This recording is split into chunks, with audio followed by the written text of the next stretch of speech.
हम आ गए हैं, क्या है, स्पेस म्यूज़ियम। हाँ, स्पेस म्यूज़ियम झांसी। आज आपको दिखाता हूँ मैं कैसा म्यूज़ियम है ये, और अंदर सारी चीज़ें मैं दिखाऊंगा अगर वो अलाउ करेंगे मोबाइल तो। फ़िलहाल भैया आ चुके हैं अपना सिस्टम लेके कि हाँ, कितने की पर्ची काट रहे हैं भैया? 15 रुपये 2 घंटे। तो 2 घंटे हमें लग सकते हैं अंदर, है इतना है घूमने का? 1.25 घंटा लगता है। 1.25 घंटा लगता है। अंदर चल के दिखाता हूँ।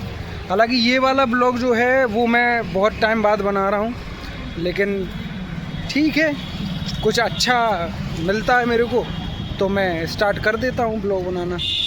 बाकी आपको दिखाता हूँ, ज़्यादा बात नहीं करूँगा, है ना।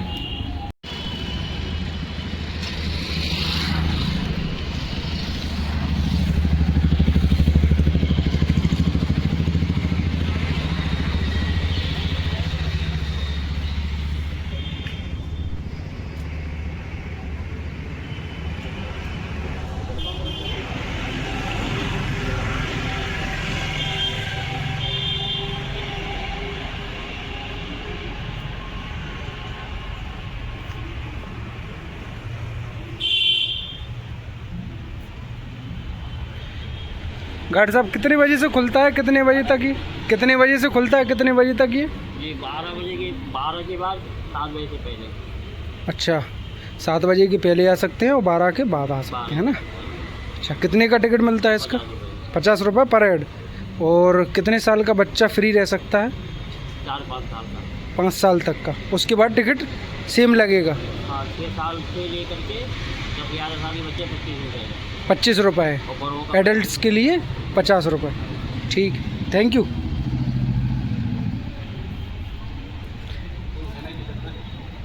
कोई नहीं है? ऐसा कैसे हो सकता है यार टिकट के लिए? और आप ट्राई कर लीजिए। देखो, टिकट का जो है प्राइस वो मैं आपको दिखा देता हूँ, इस तरीके से है। ये है,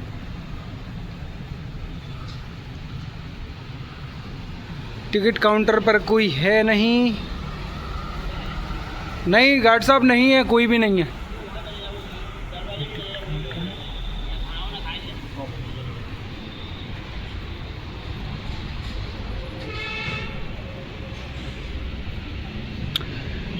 ये बैगेज के लिए है और ये कैफ़े है, यहाँ हम लोग कुछ खा सकते हैं बैठकर, है ना। और यहाँ से ये शुरुआत होती है इसकी। श्री योगी आदित्यनाथ जी, माननीय मुख्यमंत्री, हार्दिक स्वागत करते हैं। ये ध्यानचंद्र जी हैं, मेजर ध्यानचंद्र जी।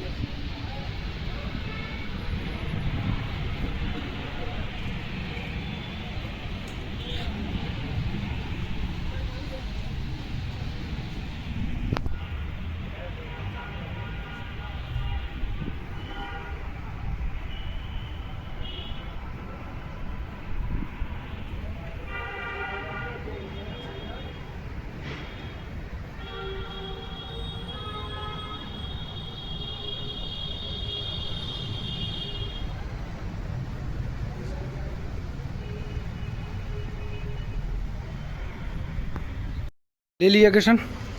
कितने का पड़ा? अच्छा, मतलब हम लोगों की 50-50 के टिकट होंगे, है ना।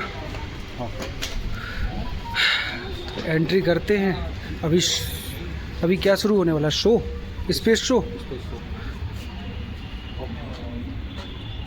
चलो एंट्री करते हैं। सबसे पहले शूज़ निकाल के फिर जाना पड़ेगा हम लोगों को।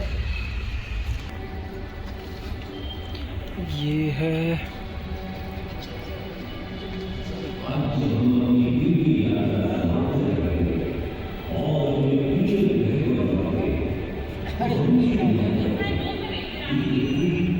माइक्रोचिप में नीचे देखो, माइक्रोचिप पकड़ लो।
1876 ईस्वी में बिहार राज्य के कुसुमापुरा, जिसे पाटलिपुत्र के नाम से जाना जाता था, जो कि आज आधुनिक पटना है, वहां पर हुआ था। उस समय पाटलिपुत्र पर गुप्त वंश का शासन चल रहा था। इस अद्भुत धरा से मुझे संबंधित होने पर गर्व है, जिसने विश्व को ज्ञान, मार्गदर्शन तथा सबसे ज्यादा सत्य की खोज की मदद दी है। मुझे कई खोजों का श्रेय दिया गया है, परंतु मेरी इस असंख्य खोजों की यात्रा मैं माता सरस्वती को उनकी आशीर्वाद एवं उनकी मार्गदर्शन के लिए श्रेय देता हूं। मुझे फोनेमिक नंबर नोटेशन यानी ध्वन्यात्मक संख्या संकेतन की आधुनिक प्रणाली की रचना के लिए जाना जाता है, जिसमें संख्याओं को कॉन्सोनेंट वावल मोनोसिलेबल्स अर्थात व्यंजन स्वर मोनोसिलेबल्स के द्वारा दर्शाया जाता है, जिसका आप सभी उपयोग करते हैं। बाद में ब्रह्मगुप्त जैसे ज्ञानियों ने मेरे कार्य को गणित अर्थात मैथमेटिक्स, कालक्रिया अर्थात कैलकुलेशन ऑफ टाइम तथा गोलपद अर्थात स्फेरिकल एस्ट्रोनॉमी में विभाजित कर दिया। मुझे शुद्ध गणित में पाई का मान निर्धारित करने के लिए जाना जाता है। लैम्बर्ट के ऐसा करने से लगभग 1300 वर्ष पहले। इसके अलावा स्क्वायर अर्थात वर्ग और क्यूब रूट्स अर्थात घनमूल, मेंसुरेशन अर्थात क्षेत्रमिति, क्वाड्रेटिक इक्वेशंस अर्थात द्विघात समीकरण, साइन टेबल अर्थात ज्या सारणी तथा और भी बहुत कुछ।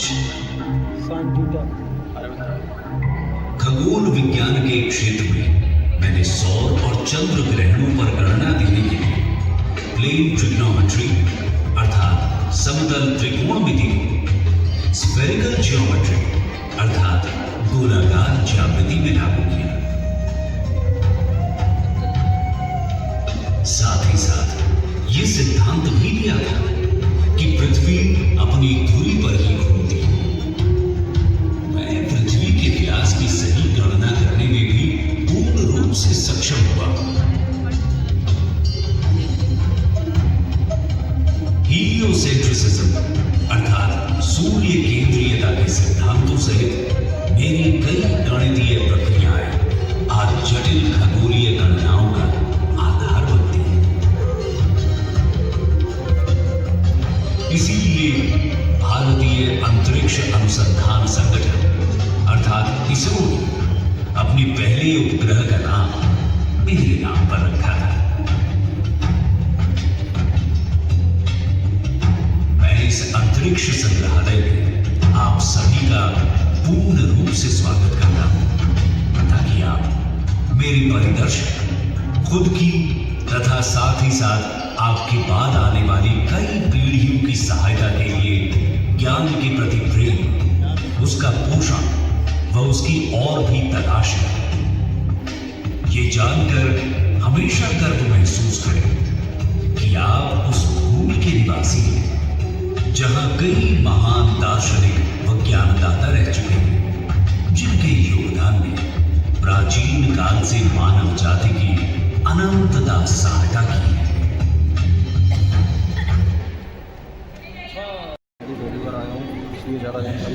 चलो अंदर देखते हैं ना।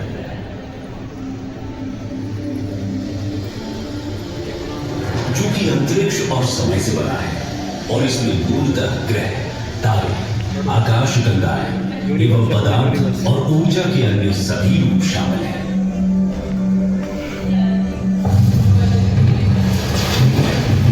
बिग बैंग थ्योरी ब्रह्मांड के निर्माण, अंतरिक्ष और समय लगभग 13.787 बिलियन वर्ष पहले एक साथ मिल गए थे।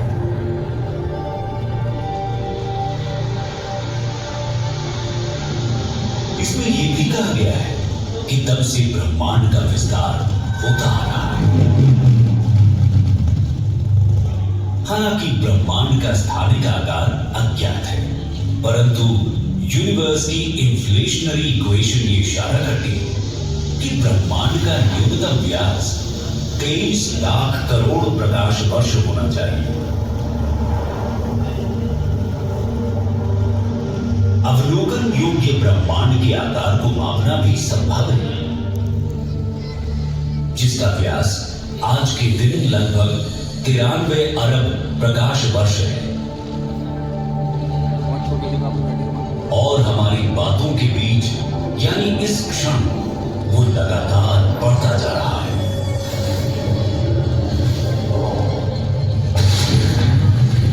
बिग बैंग के स्वीकृत सिद्धांतों के अनुसार ब्रह्मांड के विस्तार के साथ शुरुआत से मौजूद ऊर्जा और पदार्थ कम घने हो गए। एक शुरुआती त्वरित विस्तार अवधि के बाद, जिसे लगभग 10 की घात 32 सेकेंड में इन्फ्लेशनरी इपॉक के नाम से जाना जाता है, ब्रह्मांड धीरे धीरे ठंडा होना शुरू हुआ और तब से इसका विस्तार जारी है। इसने पहले परमाणु उपकणों और सरल परमाणुओं को बनाने की अनुमति दी। गुरुत्वाकर्षण के प्रभाव में डार्क मैटर धीरे धीरे इकट्ठा होकर फिलामेंट्स और रिक्त स्थान की फोम जैसी संरचना बनाता है, जिससे हाइड्रोजन और हीलियम के विशाल बादल बनते हैं। ये तत्व उन जगहों में चले गए जहां डार्क मैटर सबसे अधिक घना था। इस तरह पहली आकाश गंगा में सितारे और ब्रह्मांड में मौजूद हर चीज का निर्माण हुआ।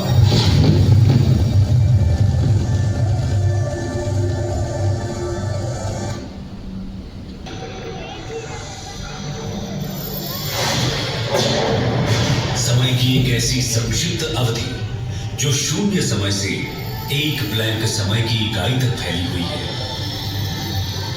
जो लगभग 43 की घात 10 सेकेंड है। ब्लैंक इपॉक के बाद अंतरिक्ष का अपने वर्तमान पैमाने पर विस्तार हो रहा है। यह विस्तार हमारी अपनी समझ से अलग था। अंतरिक्ष में वस्तुएं भौतिक रूप से नहीं होती, बल्कि समय को परिभाषा देने वाला मैट्रिक ही बदल गया। ब्रह्मांड के लगातार बढ़ते आकार के कारण इलेक्ट्रोमैग्नेटिक रेडिएशन अर्थात विद्युत चुंबकीय विकिरण की ऊर्जा घनत्व भी लगभग 47,000 वर्षों में पदार्थ की ऊर्जा घनत्व फोटॉन और न्यूट्रिनो से अधिक हो गई। और इस तरह ब्रह्मांड के व्यवहार को प्रभावित कर रेडिएशन डोमिनेटेड अर्थात विकिरण प्रधान युग के अंत और पदार्थ प्रधान युग के प्रारंभ को चिन्हित किया। गुरुत्वाकर्षण से आकर्षित होकर पदार्थ ने बड़े गैस के बादल बनाए, जिनसे तारे और आकाश गंगाएं पैदा हुई। ब्रह्मांड में डार्क एनर्जी नामक एक रहस्यमय ऊर्जा भी मौजूद है, जिसका घनत्व अजीब तरह से समय के साथ नहीं बदलता है। लगभग 9.8 अरब वर्षों के बाद ब्रह्मांड अंततः इतना विस्तारित हो गया था कि जिसके पदार्थ का घनत्व डार्क एनर्जी के घनत्व से कम हो गया। अंधकार ऊर्जा प्रधान युग की शुरुआत हुई। संयोग से डार्क एनर्जी के कारण ब्रह्मांड का विस्तार तेज हो रहा है। ब्लैक होल की जानकारी आपको मिल जाएगी इससे। ब्लैक होल क्या है,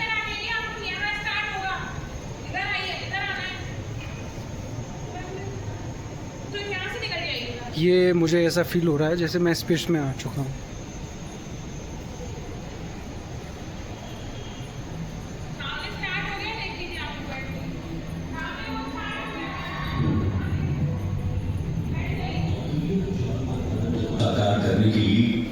महान वैज्ञानिक विक्रम साराभाई समेत कई नामचीन चेहरे एक ऐसे संस्थान को खड़ा करने में लगे जो जमीन पर बैठकर आसमान की खबर हम तक पहुंचा सकता है। और इसी कड़ी में भारत की अंतरिक्ष एजेंसी भारतीय अंतरिक्ष अनुसंधान संगठन यानी इसरो 15 अगस्त 1969 को हकीकत के धरातल पर उतरी। इसकी स्थापना का प्रसंग उतना ही इसकी शुरुआत की कहानी दिलचस्प है। इन तस्वीरों को देखिए। प्रक्षेपण के लिए तब छोटे रॉकेट के कलपुर्जे बैलगाड़ी और साइकिल तक से खोए गए थे। 54 साल बाद बीते दिनों चंद्रयान 3 के सफल प्रक्षेपण ने इसरो की उपलब्धियों में एक नहीं बल्कि 4 चांद लगा दिए।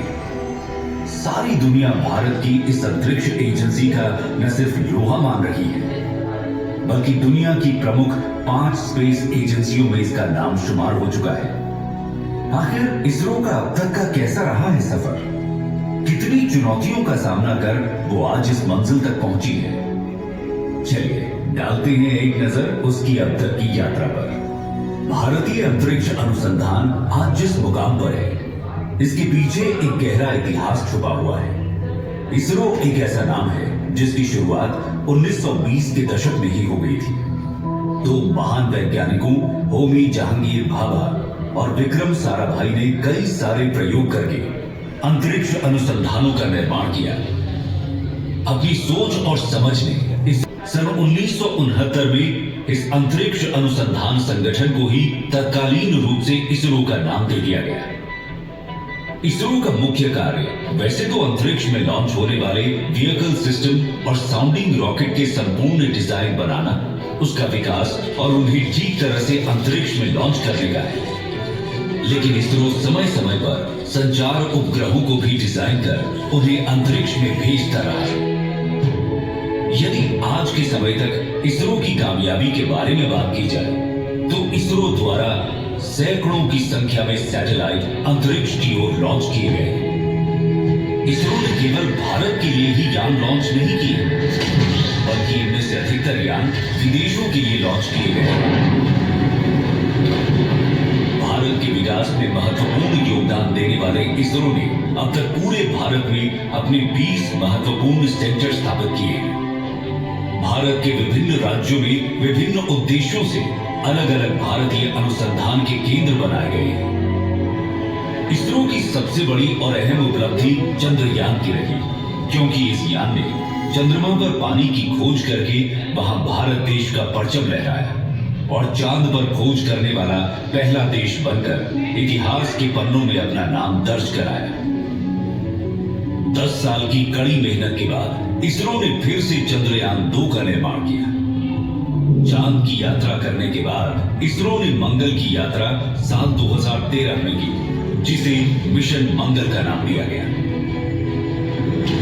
2017 में भी एक ऐतिहासिक क्षण तब आया जब इसरो ने फरवरी महीने में एक ही मिशन पर 104 उपग्रहों को सफलतापूर्वक लॉन्च कर कीर्तिमान रच दिया था। फिर 2019 में इसरो ने दूसरा मून मिशन चंद्रयान भेजा और आखिरकार 23 अगस्त 2023 को चांद पर कदम रख नया इतिहास रच डाला।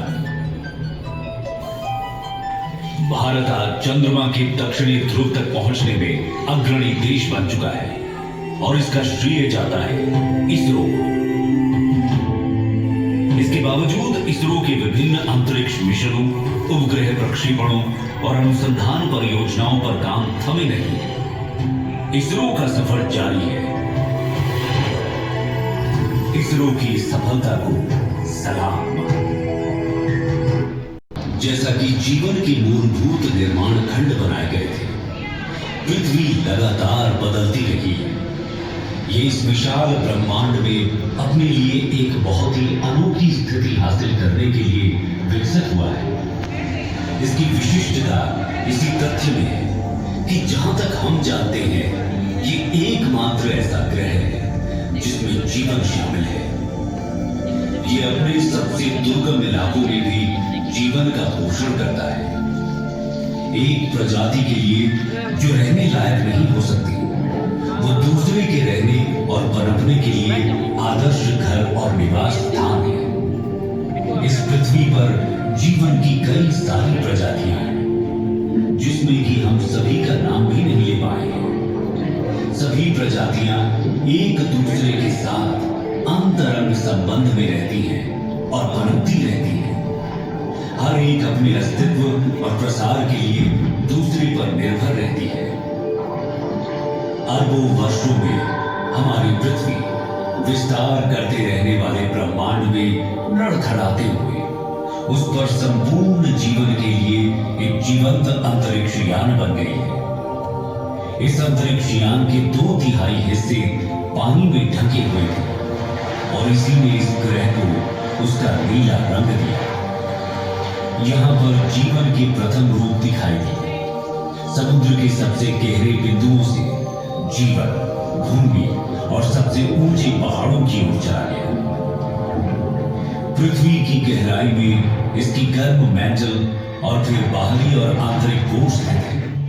वहां का तापमान लगभग 5400 डिग्री सेल्सियस होने का अनुमान है, जो सूर्य की सतह के तापमान के लगभग बराबर है।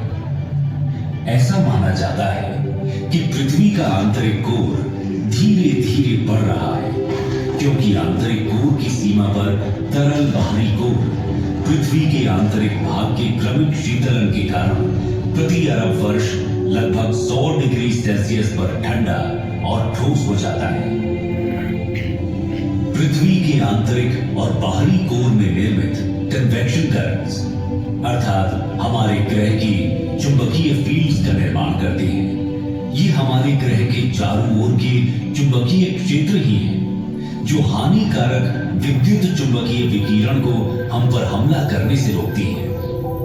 कल्पना कीजिए, यदि मात्र एक दिन के लिए भी ये मैग्नेटिक फील्ड्स न होती तो सारा का सारा जीवन नष्ट हो गया होता।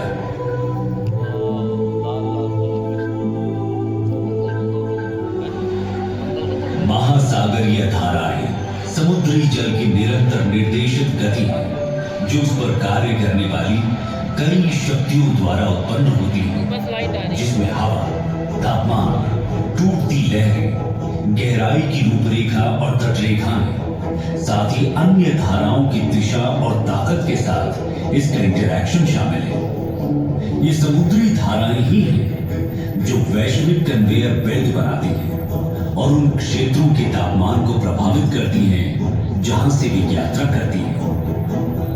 धरती मां ने अपने ऊपर जीवन को पनपने देने के लिए अरबों वर्षों में स्वयं को विकसित किया है।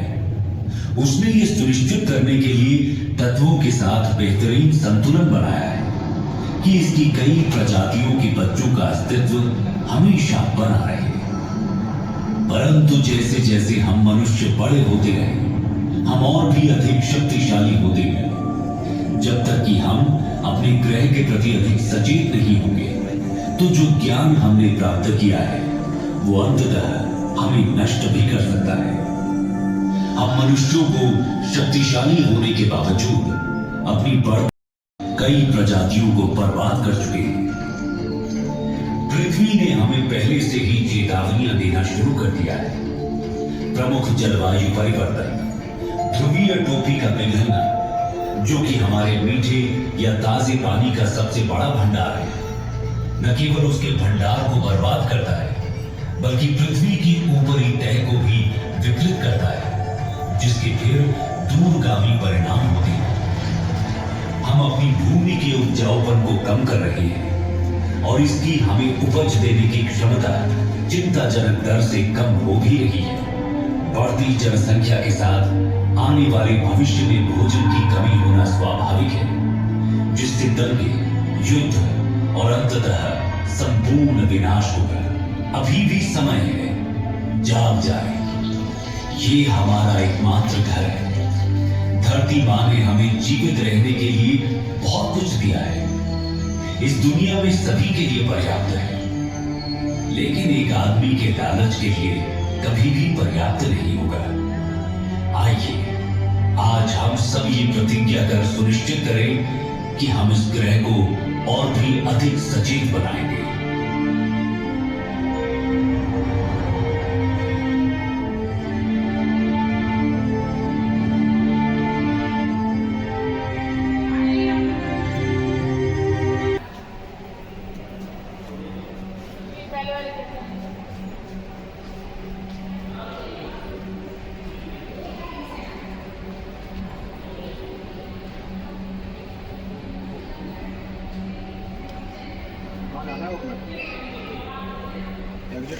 अब हम एग्ज़िट कर रहे हैं यहाँ से, ठीक है ना, ये एग्ज़िट है। अभी ये एग्ज़िट है या अरे यहाँ तो अभी देखने को मिलेगा बहुत शानदार कुछ, वो देखते हैं। अब जो हम लोग देखने आए हैं यहाँ पर जब हम पहुँचे, ये वो वाला थिएटर है जो सामने इसके जो पर्दा रहेगी, डिस्प्ले रहेगी, वो नहीं है, ये ऊपर की तरफ है। देखो मैं आपको दिखाऊँ, ये इस तरीके से है। तो इसका जो आप फील लेंगे, अनुभव लेंगे, वो आपको यहीं आके लेना पड़ेगा। मैं कुछ कुछ दिखा दूंगा लेकिन आपके लिए।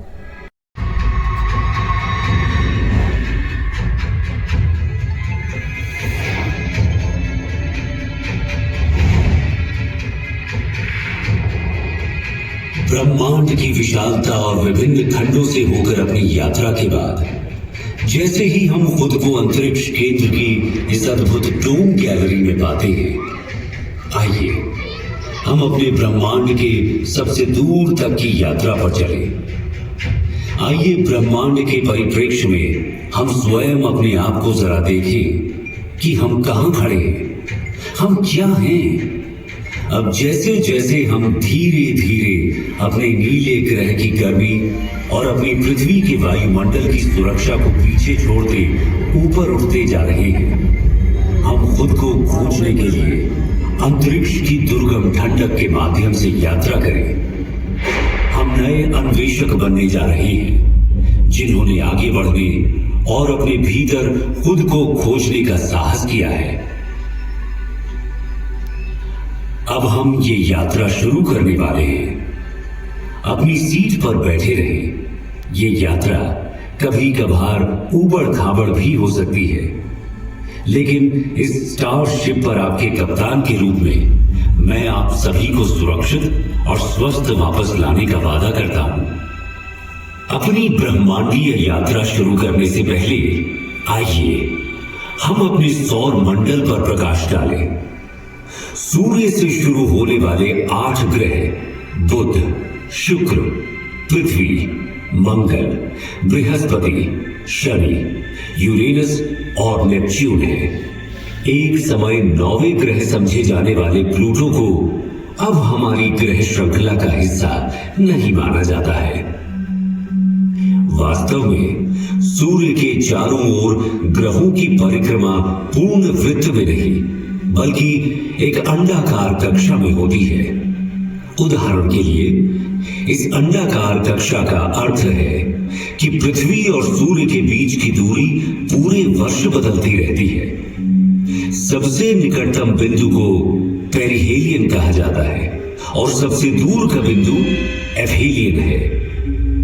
सूर्य के निकट पहुंचकर हम पृथ्वी पर समस्त अस्तित्व को कायम रखने वाली इस असीम जीवन शक्ति से भेंट करते हैं। सूर्य के निकट लगभग 93 मिलियन मील यानी 150 मिलियन किलोमीटर की औसत दूरी पर पहुंचने पर हमें एक खगोलीय ऊर्जा घर का सामना करना पड़ता है। वहां पर सौर ज्वालाओं का नजारा होता है, जो कभी कभी बहुत उल्लेखनीय ऊंचाई तक पहुंच जाती है, जिनका तापमान लाखों डिग्री तक पहुंच सकता है।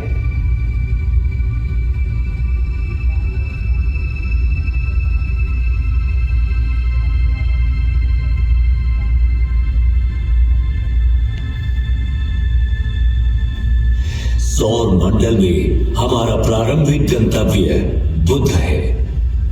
सूर्य के सबसे निकटतम यह ग्रह एक चट्टानी वायुहीन दुनिया है, जहां तापमान में अत्यधिक उतार चढ़ाव होते हैं, जहां दिन लगभग 427 डिग्री सेल्सियस पर झुलस सकते हैं, वहीं रात का तापमान -180 डिग्री सेल्सियस तक गिर सकता है। बुध की सतह टकराव से बनने वाले गड्ढों से सजी हुई है और ये पृथ्वी के लगभग 28 दिनों में सूर्य के चारों ओर एक परिक्रमा पूरी करता है। इससे आगे बढ़ते हुए शुक्र अपनी मनमोहक सुंदरता से मंत्रमुग्ध कर देता है।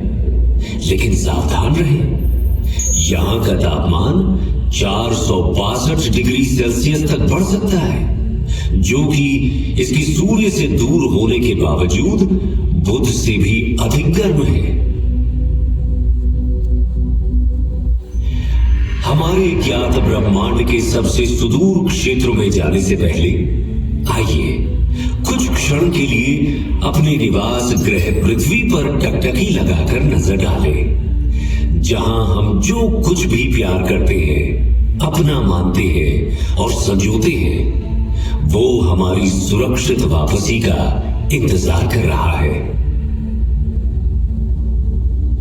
हमारे प्रिय चंद्रमा की ओर आगे बढ़ते हैं, जो कि किंवदंतियों और कहानियों में एक खगोलीय प्रेरणा की तरह है।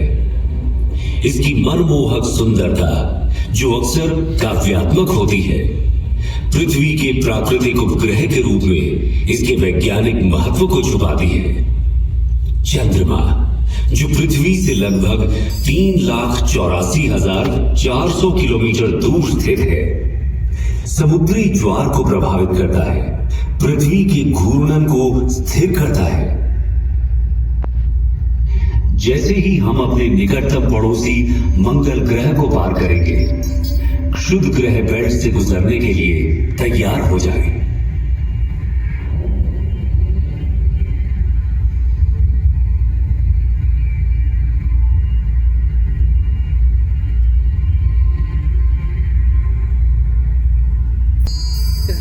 हमारे सबसे निकटतम है मार्स, सूर्य से चौथा और हमारे सौर मंडल का दूसरा सबसे बड़ा ग्रह। ये केवल बुध से बड़ा है। देखा आपने जो दिल और दिमाग से मजबूत है वही आए, अन्यथा आप गहरे चिंतन में जा सकते हैं। बहुत कम समय जो ज़्यादा चिंतन करते हैं ना, ओवर थिंकर हैं, वो ना आए बस कृपया करके, क्योंकि उन्हें चक्कर के साथ साथ पता नहीं क्या हो जाएगा। स्पेस भाई ये क्विज़ है, स्पेस क्विज़। इसमें अपन ने नाम तो डाल दिया है, मेल आईडी और डालेंगे अपन। डालो mail ID.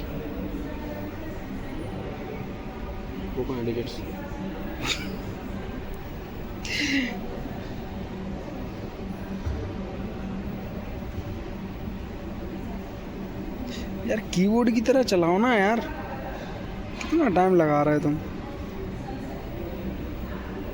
Start. What force keeps planets in orbit around the sun? Sun. Correct. Which was the first satellite launched by ISRO? Aryabhata, बिल्कुल सही बात है, पहले यही भेजी थी। Who is considered the founder of ISRO? ISRO and the father of the Indian nation. Space Research Organization. Space organisation. यार ये तो सब डाउट में है। विक्रम सारा भाई। डाउट नहीं करने का, आगे बढ़ने का। How is the earth inner core to be growing? एक सेकंड। बाय वोल्केनो, नहीं बाय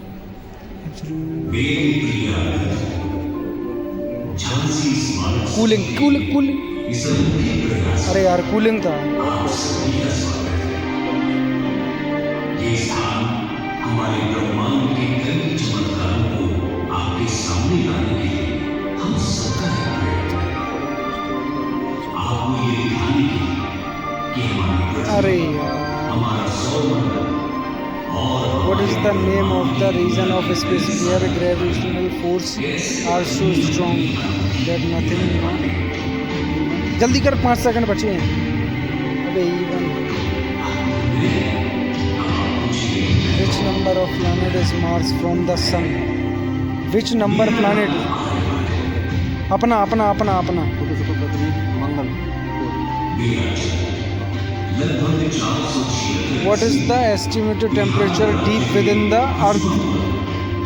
कम से कम नहीं तो 10,000 से सबसे ज़्यादा यही है।